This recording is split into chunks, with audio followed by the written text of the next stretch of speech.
the realization of prosperity.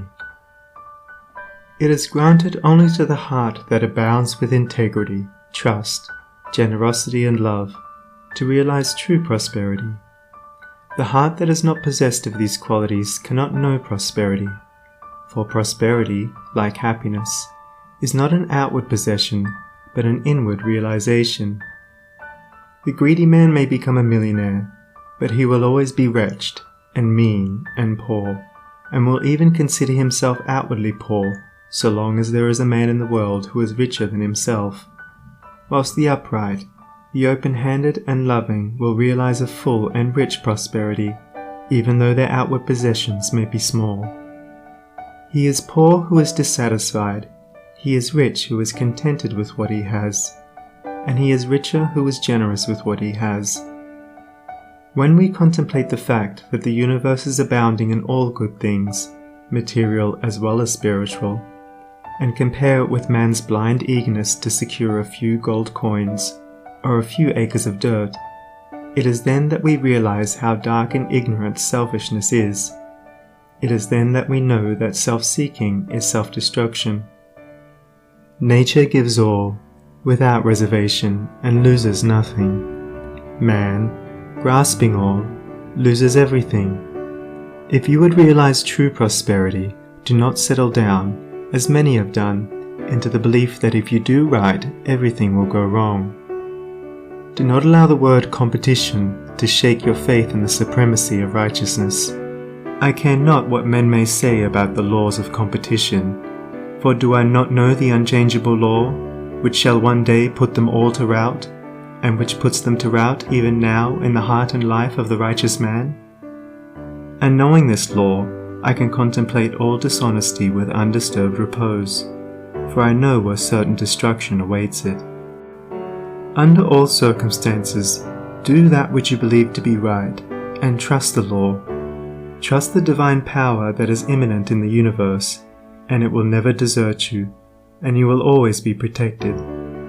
By such a trust, all your losses will be converted into gains, and all curses which threaten will be transmuted into blessings. Never let go of integrity, generosity, and love, for these, coupled with energy, will lift you into the truly prosperous state. Do not believe the world when it tells you that you must attend to number one first, and to others afterwards.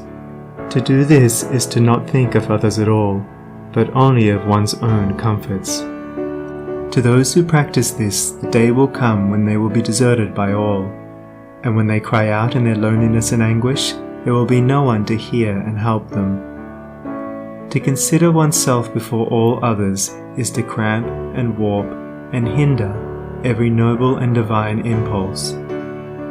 Let your soul expand. Let your heart reach out to others in loving and generous warmth, and great and lasting will be your joy, and all prosperity will come to you. Those who have wandered from the highway of righteousness guard themselves against competition. Those who always pursue the right need not to trouble about such defense. This is no empty statement.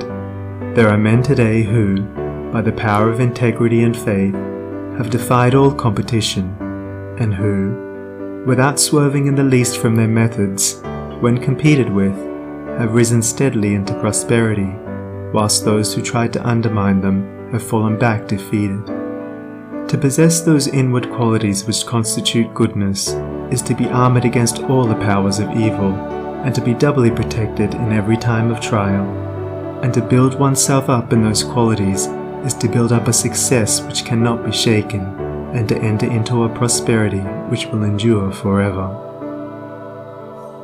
The white robe of the heart invisible is stained with sin and sorrow, grief and pain, and all repentant pools and springs of prayer shall not avail to wash it white again. While in the path of ignorance I walk, the stains of error will not cease to cling.